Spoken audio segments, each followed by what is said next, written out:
Here's how you make your own soft pretzels, even if you've never made bread before. Start off with 1.5 cups of warm water. Warm means between 110 and 120 degrees Fahrenheit. If you don't have a thermometer, stick in your knuckle, and if it burns, it's a little bit too hot. Why? Because it can actually kill the yeast. Yeast feeds off of the sugar or carbohydrates in flour, but we can also add actual sugar or honey to speed things up. Today, we're adding 1 tablespoon of sugar or honey. Then add 2.25 teaspoons of active dry or instant yeast. Mine is active dry, so mine has to sit for about 5 minutes. If you're using instant yeast, dump it in and then go straight to the next step and skip the 5-minute wait.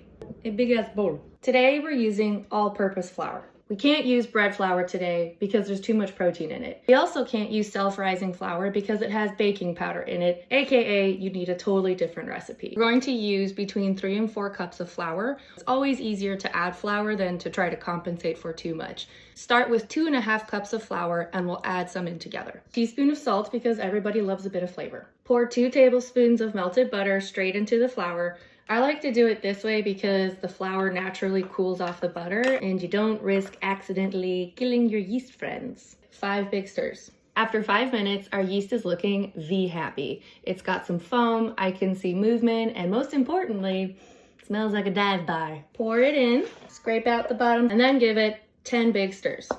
Not exactly appetizing, but looking correct. 10 more big stirs. Yay. Add in another 1/2 cup or roughly 80 grams of flour and give it 10 more stirs. If it's kind of looking like a flour brain, you're doing great. You can totally do this recipe in a mixer. I recommend starting the recipe in your mixing bowl, mixing it till this point by hand because I just think it's easier. Using a dough hook, let it go for 3 minutes on setting 2 or 4. For us manual friends, a pinch of flour, and I'm going to do 10 claudettes. A claudette is a scoop from the bottom, punch with your knuckles. A scoop from the bottom, punch with your knuckles. If the dough is like literally clinging to life on your hand, feel free to add 1 to 2 tablespoons of flour. This is mine after 20 claudettes. I have my clean surface that I'm going to make unclean with kitchen lube. Lovingly dump her out. Kneading is super easy. Palms down, lean forward with your body weight, pull it back, flip it. That is 1.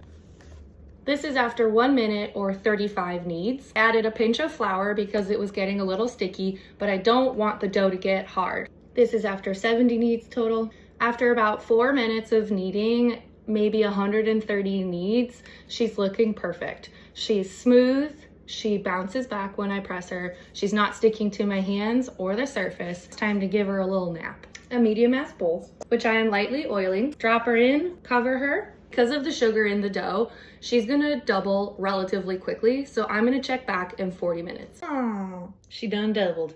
Set your oven to 450 degrees.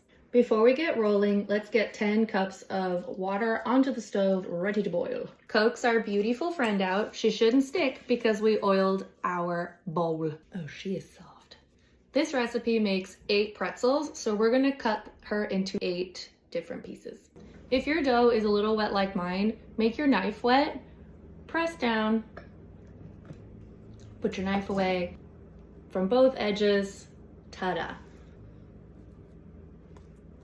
The thing with dough is softer is typically better. If it has too much flour in it, you'll know because it's stiff, doesn't let me press it like that, and in the end it will taste a little bit like cardboard. But stickier doughs can be a little more stressful. We don't want to add too much flour back into this, but a little bit is perfect. We're going to roll these into roughly 24-inch logs. Perhaps a rope is a better word. Once you've got your log, put her down. These are going to cross like this, and then one more time. And then bring the tips onto the round part. Don't look like much, but it's going to taste great. Get 2 pans lined with parchment paper. And add 2/3 of a cup baking soda to the boiling water. Get an egg, crack it into a bowl, add a tablespoon of water, and scramble it together. This will be your egg wash. Also have a paintbrush ready. Since my pretzels have been chilling on the counter, they might stick a tiny bit, but that's okay. Make minor adjustments before putting it in the water.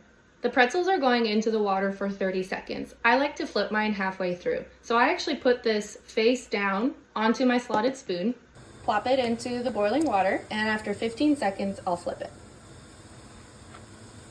After 30 seconds, I put it onto the pan, and brush it with egg wash so that it has a beautiful brown finish after it comes out of the oven. The other thing that the egg wash does is give you a really sticky surface to put toppings on before it goes into the oven. I'm gonna get some rocky salt to go over top. Now they go into the oven for 12 minutes or until golden brown. Yes, queen. That be the bottom. Ooh, ain't she pretty?